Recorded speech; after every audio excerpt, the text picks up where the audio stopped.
Bonjour et bon dimanche à vous tous.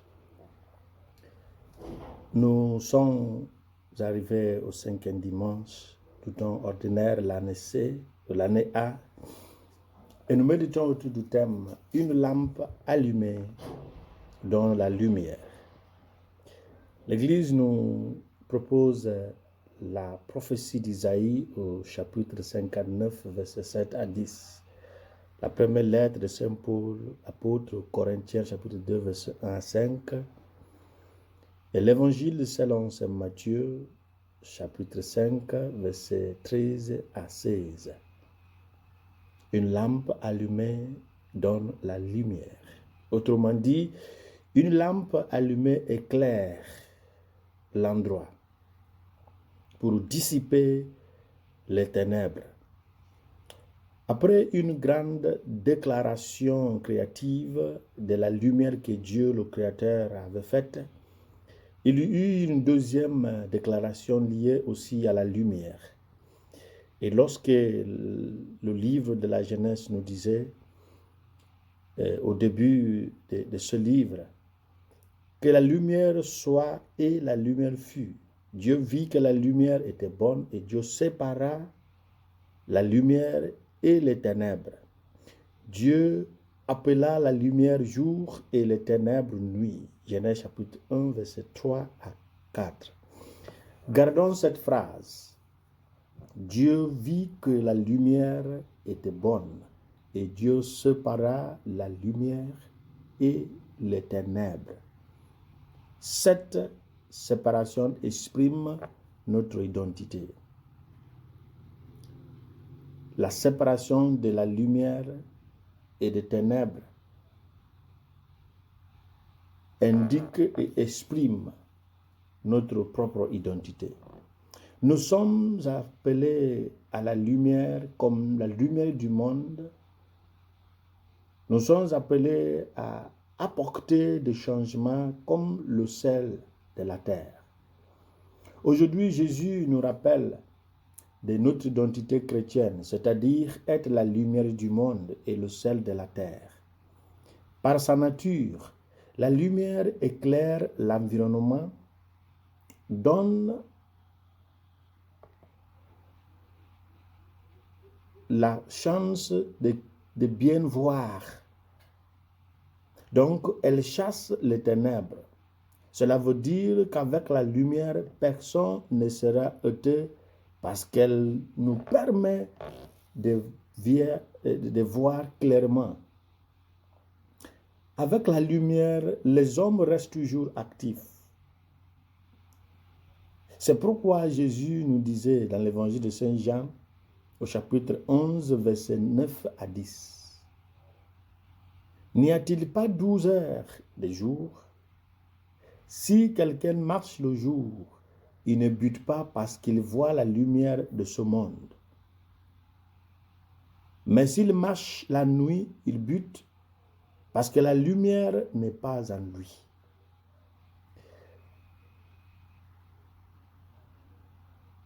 Nous sommes appelés à la lumière. Alors, vivons dans la lumière.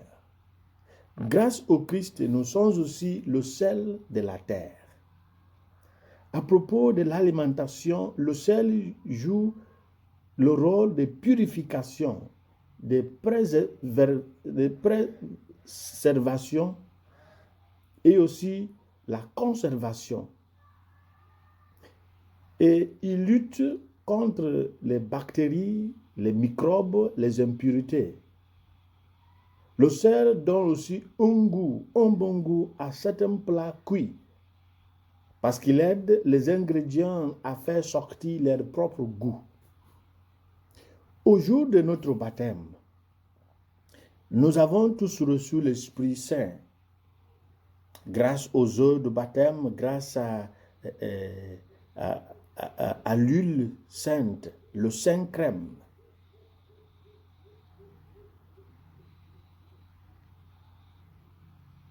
Et cette grâce, cet Esprit Saint reçu nous aide à conserver et à préserver la vie de nos frères et sœurs. Il nous aide aussi à lutter contre les ténèbres qui cherchent à envelopper notre propre vie. Nous avons reçu l'habilité d'assister les autres à accomplir leur destin. Raison pour laquelle, quand l'Église fait allusion ou référence aux parrains ou aux marraines pendant les sacrements comme le baptême, la confirmation, le mariage, ce sont les gens qui sont habilités d'assister les autres parce qu'ils ont de l'expérience, il y a le vécu pour guider les autres à mieux et bien vivre cette nouvelle vie. Cet esprit de Dieu nous a été donné pour protéger les faibles contre les attaques venant de notre adversaire, le diable, qui agit comme une bactérie et un microbe. Mais qui peut donner ce qu'il n'a pas ou ce qu'il n'a plus?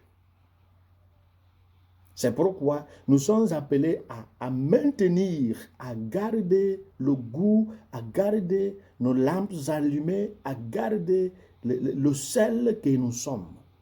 En tant que lumière et en tant que sel du monde, nous sommes appelés à partager nos biens avec les nécessités en gardant toujours la justice divine. Cela est clair dans la première lecture. Malheureusement, les chrétiens d'aujourd'hui vivent dans l'individualisme.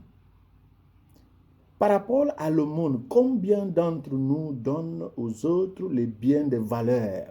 Bientôt, nous allons passer au temps de carême.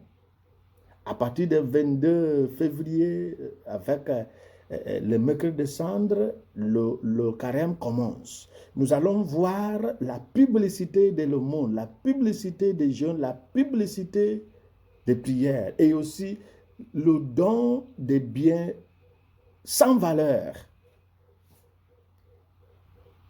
Combien d'entre nous donnent aux nécessités les biens de valeur? Ce qui te touche lorsque tu les perds parmi tes biens.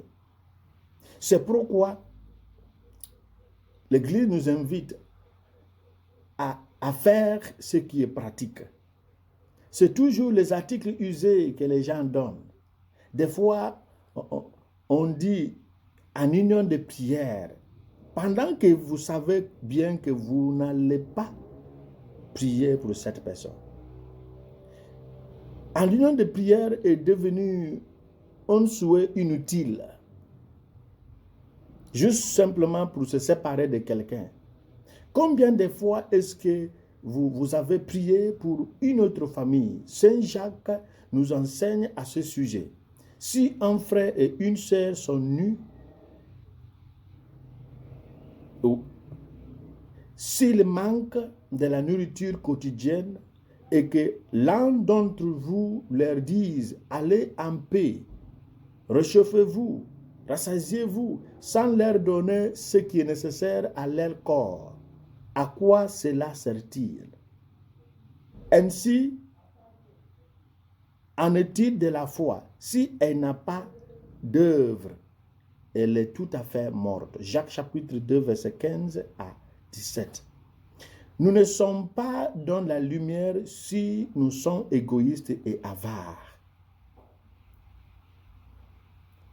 Quant à ceux qui annoncent l'évangile comme nous, il n'y a aucune exception. La parole de Dieu s'adresse à tous. Saint Paul nous dit, pour moi, quand je suis venu chez vous, frères, je ne suis pas venu vous annoncer le mystère de Dieu avec le prestige de la parole ou de la sagesse. Mais c'était une démonstration d'esprit et de puissance pour que votre foi repose non sur la sagesse des hommes, mais sur la puissance de Dieu. Paul est venu avec une démonstration de l'Esprit Saint, selon la première lettre aux Corinthiens, chapitre 2, versets 1, 4 à 5. Si vous sentez que Dieu vous a béni, que ce soit la bénédiction avec une bonne santé, avec de l'intelligence, des opportunités ou la richesse, pensez à quoi faire pour vos frères et sœurs. Parce que les biens d'aujourd'hui, les chants de Jésus, les opposés de Jésus, ce sont les invités d'honneur qu'il faut bien entretenir pour demain, au jour de manque. N'attendons plus le temps du carême pour commencer à exprimer, à démontrer ou à concrétiser notre conviction chrétienne. Convoquons nos familles pour prier pour les gens éplorés. Décidons en famille à qui aider. Soyons préoccupés du bien des uns des autres. Le nom chrétien que nous portons aujourd'hui est né par l'action des apôtres. C'est un effet d'une action, non pas le nom attribué simplement. Ce n'était pas choisi par hasard, mais ce nom est donné parce que la première église vivait comme le Christ, selon les Actes des Apôtres, chapitre 11, verset 26. Alors, essayons de démontrer notre appartenance au Christ, notre identité de lumière par rapport, à travers nos agis, à travers nos façons d'être. Alors, il nous faut arriver au stade d'être avant de paraître. Et celui qui n'est pas, mais qui veut apparaître,